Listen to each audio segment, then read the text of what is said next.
Hi there, Tad Hargrave from Marketing for Hippies. Sales letters are sales funnels. That's the thing I want to talk about today. So you all are probably familiar with this idea of the sales funnel. It starts off broad and becomes more narrow. At the top, the broad side where most people are going to actually spend their money, that's all the free stuff, the $20 things. So on my website, that would be all the ebooks I have. And then as it narrows, things get a little more expensive. There's a little more risk to them. There's a little more of your personal time involved until, for me, the mentorship program. So ebook might be $20 US, $40 US, but the mentorship program is, currently $400, so will probably go up soon. So yeah, that's the sales funnel.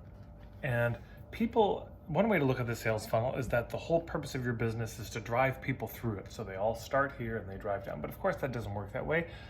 You might just meet somebody at a party and they jump to your most expensive things. Somebody might then from there check out your free stuff. So it doesn't always work quite that way. But it's also the point of it genuinely is not to drive people down. What's the point of a sales funnel? The point of a sales funnel, there's 2 points. One is safety and sustainability. The sales funnel at the broader end is trying to make it safe for people to check you out. But at the more narrow ends at the bottom, it's making it sustainable for you. So a yoga studio might offer free classes and parties and potlucks and gatherings at the broad end. Okay, so that's safe for them to check out you as a yoga studio.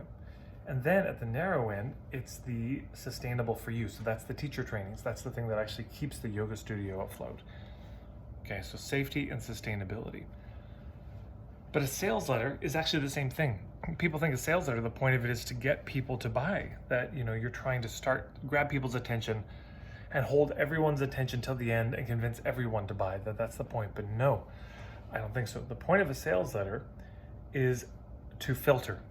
So this is just maybe a counterintuitive way to think of it.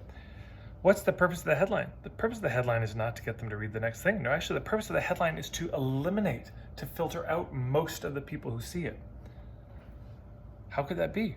Well, if the headline is how to stop your painful divorce, even if you think it's impossible, exactly what to say, well, if you're not going through a divorce and you don't know anyone going through a divorce, you stop reading there. Yeah, that's the purpose statement of an email subject line. Not to get people to open the email, to get the right people to open it. So what's the purpose of a headline? To get the right people, the people who are probably most likely to be a fit for you in the grossest, most general possible terms, to read the next thing. And then what's the purpose of the next thing? The same thing, to eliminate anyone who that's not true for. And what's the next section? Same and same. So you see what I'm saying? That ideally by the end of the sales letter, you've eliminated 90% of the people who've read it. That the only people who are still reading are the people for whom it's really a fit. Sales letters are fundamentally filtering mechanisms, not seduction and convincing mechanisms. There's more to say, but that's the thought I want you to hold. If you've been looking at writing a sales letter as how do I convince everyone who reads it to sign up and to buy, consider looking at it the other way. How do I make this sales letter broad at the top? Of course, it's got to be broad. You only got so many words. So a headline isn't necessarily like a meme. It's pretty general. It's pretty generic. It's pretty, you can only say so much in a few words. So it starts broad, but very quickly it narrows down.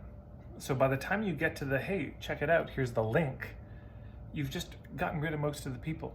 So that the only people who go to pay for it are people for whom it's a fit. That's it. So hopefully that's helpful. I'll be putting out some more videos on this topic of copywriting because I know there's a lot of confusion around it. So if you have any questions about copywriting, feel free to put them below. And please, if you're watching this on Facebook, click the subscribe button and then there'll be a little bell shape that comes up. Click that and you'll be notified whenever I post a new video. If you're watching this on Facebook, then like my page and come back and visit every once in a while. I think that's it. Thanks so much.